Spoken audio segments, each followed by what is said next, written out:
One thing that I genuinely appreciate is my time and my energy. I want to be able to get shit done in an organized, productive, and disciplined way without feeling like I'm forcing myself and without feeling like I'm burning myself out. But the thing is that I've always been resistant to being productive and to being disciplined. I was always the type of person to leave things to the very last minute only to regret it later. And that's because being productive has always been approached in a masculine way. It's go, go, go, do, do, do. And that's never, never going to resonate with a feminine woman. So I got to the point where I got tired of feeling lazy and feeling unproductive, and I came up with my own way that feels easy to be productive. The tips I'm about to share with you are going to set you up for success.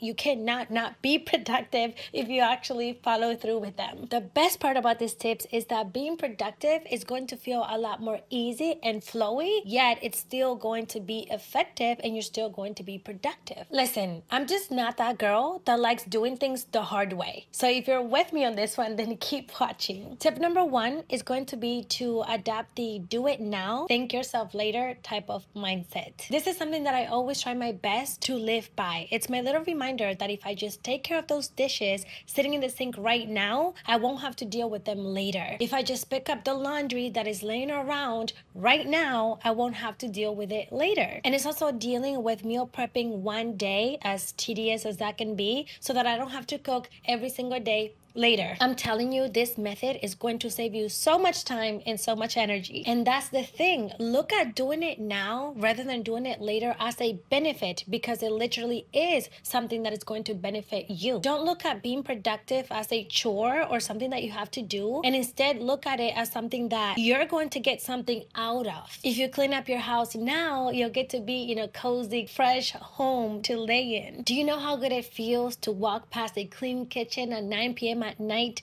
instead of staring at the dirty dishes you still haven't gotten to? The trick here is to focus on the reward. Focus on what you get out of it. Remind yourself of how accomplished you're going to feel once you get it done. Think of how relaxed and peaceful you'll be feeling when you can lay down knowing that you took care of all of your to-do lists. And then you can enjoy your free time however you please without having those things pending in the background. Because it's better to do it now so that you can thank yourself later. And think about it. Postponing things when you have to do them either way, it's literally torturing yourself. And I'm not gonna lie, I'm guilty of this myself because I would do it all of the freaking time. I will procrastinate until the very last minute, until late at night to start getting my kids ready for bed. And then we wouldn't get done until like 11 p.m. at night, which by then I would be exhausted, I would be overwhelmed. And then I would want to scroll on my phone before I fall asleep, so I wouldn't actually fall asleep until like 1 a.m. This was so terrible. I had such a bad routine, all because I would wait until the last minute to get the things done that I could have gotten done earlier in the day. And you know what I do now? I start getting them ready for bed around 6 to 7 o'clock. I'm usually done by 8:30 and I'm in bed by 9. It's really that simple. So please, don't be a me and don't make it harder on yourself. You need to start by building the habit of getting things done sooner rather than later. In that split moment where you make the decision to lay down and tell yourself that you'll do it later, make the decision to do it now because you'll be able to thank yourself later. This will massively improve how productive you are. And it's just as simple as shifting your mindset. It's just as simple as saving yourself the hustle. And the last thing I want to add to this mindset is that a lot of times our mind will tell us that doing that task is going to take forever. When in reality, you're literally going to probably just spend like 10 or 15 minutes on it, which is really not a long time. And again, don't focus on the negative. Don't focus on what you have to do, and instead focus on the benefit. Tip number 2 is what I like to call the one-time rule. It's sort of similar to the 80-20 rule, where you do 20% of the work to get 80% of the outcome or the results. What this looks like is meal prepping one day out of the week so that you don't have to cook every single day. You're doing the work one day, the 20%, to save yourself time and energy for the rest of the days, the 80%. You do it one time and then you don't have to worry about it. Okay, let me give you more examples.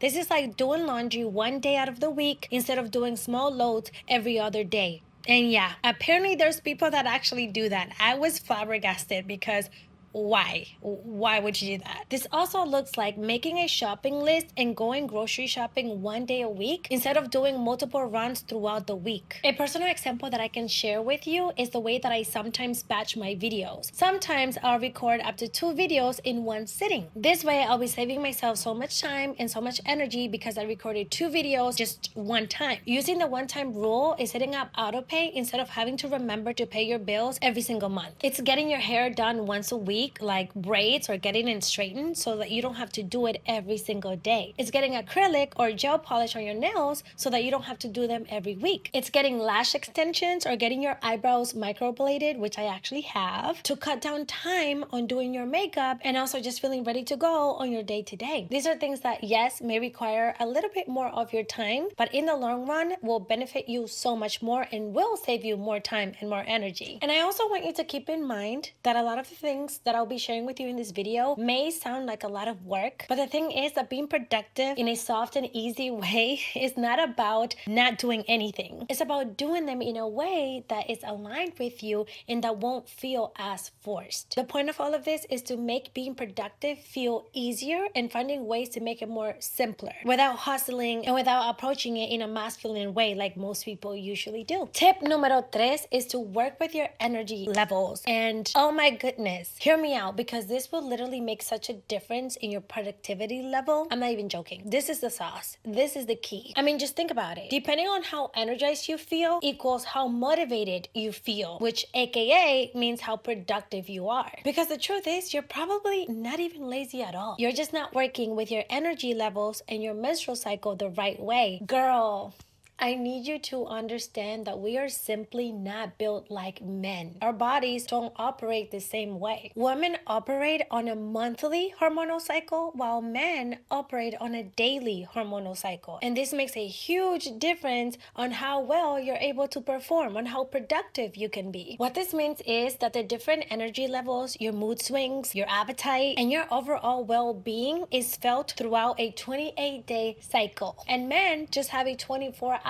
cycle, which is nearly not as intense. So no, you're not going to have the same energy to get things done this week as you did last week or as you will the next week. This is why some days you feel like you can accomplish it all, and other days you feel like you can't even get up and get yourself something to drink. Take a look at this image so that you can start getting familiar with what your energy looks like throughout the month, but I'm also about to break it down for you so that you can really grasp it and understand this, because you need to. There are 4 different phases in our menstrual cycle. And keep in mind that most women, it's most typical that women run on a 28-day cycle, but some cycles like mine run a little bit longer, and it's still considered a normal cycle as long as it's the same length every month. So I just want you to keep in mind that I'm going to be breaking this down on weeks instead of days, because women's cycles could be longer or shorter, and it just depends on how long your cycle is. Okay, so it all starts with the menstrual phase. This is week 1, when you're actually on your period. This is when you're in pain. This is when you're feeling emotional. This is when you're feeling discomfort. And this is when you feel like laying in bed all day. I think we're all familiar with this phase very well. This is also when your body needs rest the most. The next phase is the follicular phase, week 2. This is when you start feeling more energized and ready to take on new projects. This is when you start becoming a social butterfly and you start feeling lighter. This is when you actually want to do things. This is when you start feeling more active and you start flourishing. Week 3 is the ovulation phase. This is when you're still feeling energized, you're still feeling extroverted, and you're definitely also feeling more aroused, if you know what I mean. The ovulation phase is when your energy levels are at its peak, but it's also a little bit tricky because towards the end of ovulation is where estrogen really starts to drop. So for some people, they also experience fatigue towards the end of their ovulation phase. And as they move into their luteal phase, which is the last phase of the menstrual cycle. And the luteal phase, she's definitely growing on me. We're working through it, okay? This is when you start feeling your energy decline. This is when you feel like your energy level is literally like at 1%. And to be honest with you, for me personally, I feel like my energy levels are actually lower during the luteal phase than my menstrual phase, like when I'm bleeding. But that's just me. This is when you feel brain fog, when you feel more tired than usual, when you feel sluggish, when you start getting moody. I know I personally get super irritated and annoyed during this phase. And that's where eating healthy really comes into play, because it helps you balance this low energy. Based on everything that I just shared with you, I need you to understand that you will not and you cannot perform the same every single week. You're literally not physically built to be able to perform the same every week. You need to learn to listen to your body. This is why I personally schedule things around my cycle. Things that don't require too much energy from me, like checking my emails, paying an online bill, maybe some scripting, I leave those things for my luteal and menstrual phase, because that's when my energy levels are going to be the lowest. And then I'll leave higher intensity activities and tasks like social dancing, deep cleaning, running for 3 miles for my follicular and ovulation phase, when I actually have the mental and physical capacity to do those things. And don't get me wrong, you can still do high intensity activities and take care of certain tasks during your luteal and menstrual phase. You can still work out during your period. Life doesn't stop just because you're on your period, right? But maybe during this week, instead of working out for 2 hours, you're just going to work out for 30 minutes. Instead of doing a deep clean, you do a semi-clean, because you want to respect your body. You want to honor it and work with it so that you don't burn yourself out, and so that you can be your most productive self. And this is why being productive feels so forced to you, because you keep going against the natural flow of your body. Just please make sure that you educate yourself on cycle syncing. That's really a thing. And the more you learn about it, the better you will live and feel. I feel like every single woman should know this. I mean, every single one. Just go on ChatGPT and ask it to break down the different menstrual cycle phases and how you should be performing, what foods you should be eating, how each phase affects you, and start adapting that into your routine. When it's time for rest,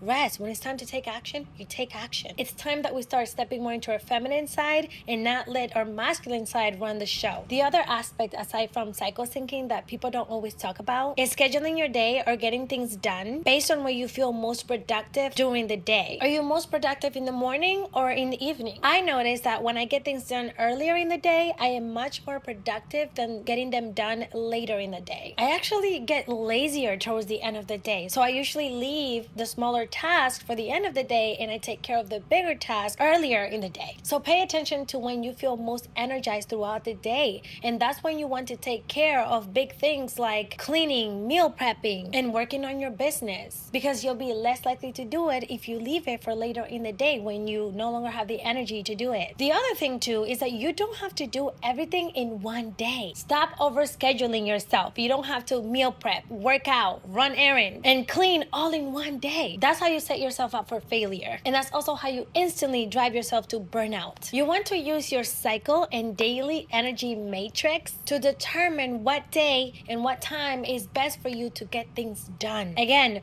work with your natural energy. Stop forcing yourself. That's masculinity. You can just schedule 1 to 2 main things in one day. If Sundays are your meal prep days, then you're not going to schedule cleaning on Sundays as well. You're just going to meal prep and do dishes that day, and no later than 3 p.m. if you're somebody that's more productive earlier in the day. And please remember that depending on what menstrual cycle phase you're in, you may not even have the capacity to do that one thing that day. Meal prepping alone could feel like too much for you. When I'm on my period, I'm not gonna have the energy to meal prep for 3 to 4 hours, and I'm not gonna force myself either. But I do still have to meal prep to be productive and to save myself time later on. So instead, I might just split my meal prepping process into 2 days that week. I'll cook the side dishes or the carbs on Sunday, like I'll do my quinoa, my rice, my sweet potatoes on Sunday, and then I'll cook the meats the next day. Cooking between 2 days is still better than having to cook every single day. So give yourself some grace and allow yourself to rest as well. And again, listen to your body. I know this has been a lot of information, but it's just so important. And I have just one last tip that I want to give you on working with your energy levels. And that is to have an occasional or daily dopamine detox to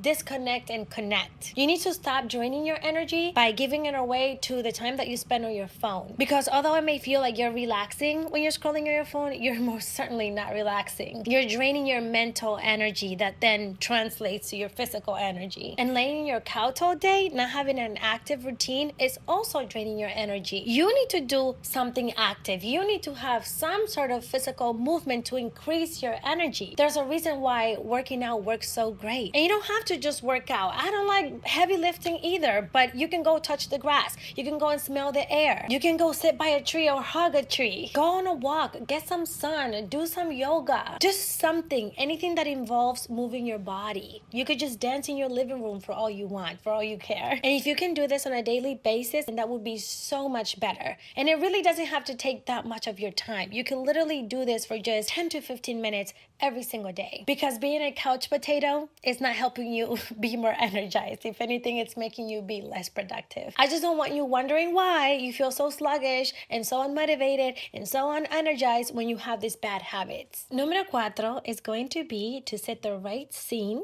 so that you can be your most productive and focused self. Set yourself up for success. Make your space welcoming. Make it calming and pleasant to be in so that when you're doing these tasks, they don't feel boring and mundane. Think of your 5 senses when you're setting the vibe. Think of what you can hear, what you can smell, what you can feel and touch, and think of what you can see. Why do you think spas are so relaxing? It's not just about the really nice and good massage that you're receiving, but it's also the way that they set the scene. The way that you're able to let go and relax is because of the smells, because of how dimmed and dark it is in there, because of the ambience, right? So get creative. You can play background music as you're working on a project to help you focus better. I literally have a designated playlist that I play every time that I'm working on something and that I need to focus. And now every time that I hear this playlist, I kid you not, my brain automatically goes into locking mode. It goes into focus mode because it's like my brain is trained now. You can light up a candle, turn on your oil diffuser as you're entering emails or as you're folding laundry, because the smell alone can put you in a whole better, more pleasant mood. You can even dance as you're doing your dishes, because why the heck not?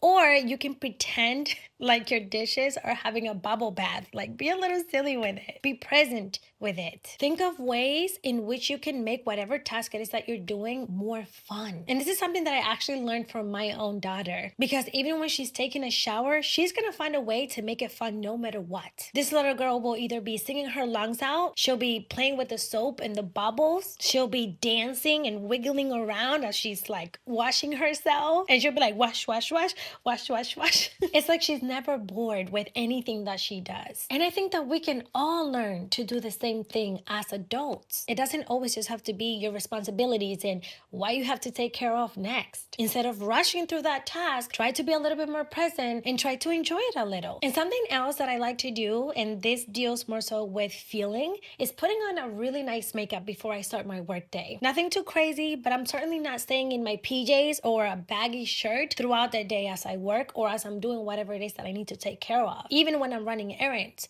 I'm not gonna go out in that baggy shirt. And mind you, I work from home, so I could very easily stay in those comfortable clothes. The thing is that what you wear is how you feel. So I like to wear something that is decent yet comfortable. Something that will get me going, but I'm not like suited up in my living room either. But if that's what works for you and that's what gets you in the mode, do it. This is something that Nara Smith talked about on this episode that I recently watched about her. She said that the reason she wears these exotic outfits in her cooking videos, as ridiculous as people think that they are, is because she feels a lot more confident in them. And it helps her embody that more productive version of herself. So why not? You know, and she's also really into passion, so it works out. It's a win-win for her. But I do strongly agree that dressing up for the part definitely helps you embody it more. It's kind of like putting on a little bit of makeup as well. You might just feel a little bit more encouraged to get things done or to run those errands just because you already feel prepped up and like you're ready to go. The last thing you want to consider when setting up the vibe and having the right vibe when you want to be your most productive self is to also have a clean and decluttered space. I cannot, like, there's no way that I'm going to focus and be productive and allow my creativity to flow if my room is a mess or if my mind is cluttered with thoughts. So before I start my workday and before I start taking care of certain tasks, I make sure to tidy up a little bit. And if I have a lot going on in my mind, I make sure to do a thump before I start. This is either me journaling or this is me talking to my best friend. And also remember that if you start feeling overwhelmed as you're working on a task, you can always take a break. Don't be afraid to pause in between and go outside. Go wash your face. Have a cold or warm, nice drink for 5 to 10 minutes. Do something besides being on your phone that can bring you clarity and that can serve as a mini reset. Whether we want to or not, we always have way too much going on in our heads. And this can very easily get super overwhelming because it's like having open tabs on a computer. So yeah, you're going to perform slower with all of these open tabs. I still need to respond back to that person. I still need to call the doctor and schedule my appointment. I still have to pay that bill I got in the mail. I also still need to get a gift for the birthday party this weekend. And I still need to go to the bank and make that deposit. I mean, how can you keep up this way? Think about it. The solution is to have a second brain, aka your computer or a planner. You've got to make time, at least one day a week, ideally like on Sundays, to schedule your week ahead. This will literally take you 30 minutes to an hour. And it's something that will save you so much time and so much energy later down the week. You have no idea. I promise you're gonna come back and you're gonna be like, thank you, honey. And I'm gonna be like, you're welcome. This is going to remove the frustration of having to decide what that day is going to look like. And you'll also have a sense of direction throughout your day because you know what needs to get done. All you're going to do is create a weekly calendar and a daily to-do list that you actually stick to so that these things are not running in the back of your mind, taking up your energy, and instead you can go on about your week with ease and with a clear mind. You want to clear up space so that you can use your brain for creativity and for having the mental capacity to be productive. Oh, you have a birthday party that's coming up this weekend? Great.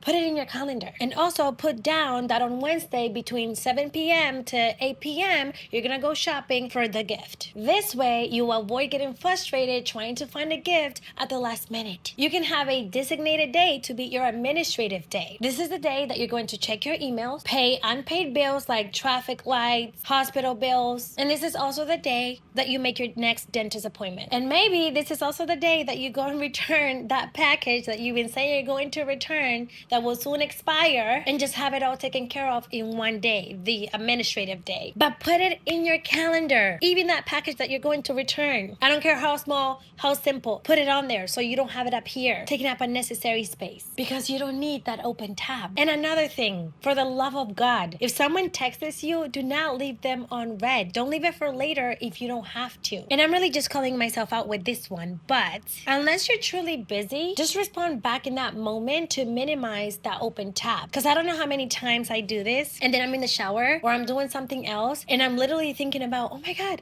I never responded back to such and such and I still have to do that. And it's just like taking up all this space in my head. That's too much. If you just made yourself breakfast, clean up the dishes as soon as you're done with them instead of letting them pile up with your lunch dishes, your dinner dishes, because that's just going to be another open tab that you're going to be worried about throughout the day. This may kind of sound like extra work, but it's really not. The reward of not having to do those things later or worried about them and keep thinking about them is so much better than taking 5 minutes to do them. Again, closing those tabs as soon as possible. This is how you're going to avoid getting burnt out and feeling overwhelmed. Tip number 6 is going to be working smarter, not harder. I call this the lazy girl productivity hack because most of the time we overcomplicate things. We do them the long way without even realizing it. You want to ask yourself, how can this be done easier? Instead of making a trip to the bank to make a deposit or make a transfer, do it on the mobile app. Instead of going shopping for that gift, order it online. Instead of going grocery shopping this week, have them delivered to your house. That is one of the beautiful things about technology nowadays. It is pretty freaking convenient. Working the lazy way is also leaving out your clothes the night before down to your shoes so that you don't have to look for them in the morning and all you have to do is just put them on when you wake up and you're ready to go. If you have a certain task at hand or there's anything that you need to get done, even if you're working on a project, it really doesn't matter what it is, but ask ChatGPT how you can do that easier and quicker. I did my own French design on my toes this week and I kind of want to show you, but I'm not going to do that. And instead of me sitting there for hours trying to perfect the line, because believe me, doing French is not as easy as it may seem. It takes a lot of perfecting. So instead, I went on TikTok and I looked up how to do French the fast way, the easy way. And it showed me, and I did it. I usually use ChatGPT more so for videos that I'm working on, and it'll give me instant things that I can add, more context, more ideas, more tips to the video that I'm making. Like this one. And one of the best and organic ways to make things easier is to allow people to help you. Don't be afraid to ask for help. I live with my mom, and if I need a few things from the store like milk or eggs, I'm gonna ask her to pick it up for me on her way home from work. And I do the same thing with my chores too. When I'm folding laundry, and I've done this both with my son and my mom, I'll ask them to fold it with me. And not only do I finish faster, but I also get to bond with them in the meantime. Sometimes I'll straight up ask my nephew or my dad to do the dishes for me, although my dad, no, that's not gonna happen. He never usually does it, but my nephew will sometimes do it, and why not? This is a simpler way of doing things. Let yourself be helped. Allow yourself to receive. That's feminine energy for you. Which, by the way, if you're not familiar with feminine energy, I have an entire series around feminine energy, which I'll tag for you down here or up here or somewhere around here. In the end, I want you to remember that being productive does not have to feel forced. You're making it forced. It doesn't have to be something that you drag yourself to do. If you're able to change your approach to getting things done, you'll find that being productive can be simple. It's just about aligning yourself and putting yourself in the right energetic space to get things done. And remember, focus on the outcome, focus on the benefit, on what you are getting out of it by completing this task. And also remember to be present, meaning have fun with it. Because if you're able to enjoy it, it won't feel as dreadful, it won't feel as restrictive. Since you've learned all about being more productive, I encourage you to watch this video next. Even if it's not mid-year when you watch this, or even if it is never a bad time to realign with your goals and get back on track, specifically if you've fallen off track, which is exactly what I guide you through in this video. I'll see you there. Mwah. See ya.